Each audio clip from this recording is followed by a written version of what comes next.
Hello সবাইকে, তোমরা সবাই কেমন আছো? কালী পুজো আর 2 দিন বাদে, আর বেশি দিন বাকি নেই। আজকে 17 তারিখ হয়ে গেল।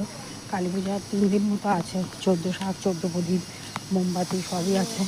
আমি এখন একটু বাজারে যাচ্ছি, মানে বাড়ির থেকে বাজার। দেখো সামনে সুন্দর পরিবেশটা দেখো, কারণ এই পথে বাজারে যাচ্ছি, মানে আমার যেখানে বাড়ি ওই বাজারে দেখি। কালকে আমি মাছ কিনে এনেছিলাম বাজার থেকে। আজকে সেখানে আলু, পেঁয়াজ, কোনো শাক থাকলে একটু শাক নেবো, কেননা আলু, পেঁয়াজ, রসুন ঘরে নেই। আর অনেক দিন বাড়ি ছিলাম তো, আনাও হয়নি। আজকেও আমি এখন এই সকালবেলা বাজারের দিকে রওনা হলাম।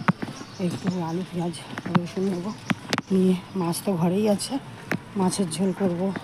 আর কিছু শাক পেলে শাক নেবো, আর একটা সবজি করবো। আর মেয়েরও খুব শরীর খারাপ।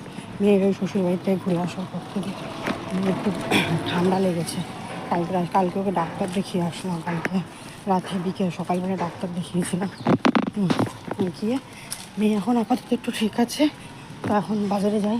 একটা মন্দির আছে সামনে, পুকুরে এপার আর ওপার, গাছ, বাজার, এই আমি যাচ্ছি। তো সবাইকে টাটা, দেখা হচ্ছে অন্য একটি ব্লগে। সবাই পাশে থাকবেন, ভিডিও ভালো লাগলে সাপোর্ট করবেন, লাইক করবেন, ফলো করবেন, সাবস্ক্রাইব করবেন। সবাইকে টাটা, সবাই ভালো থাকবেন, সুস্থ থাকবেন।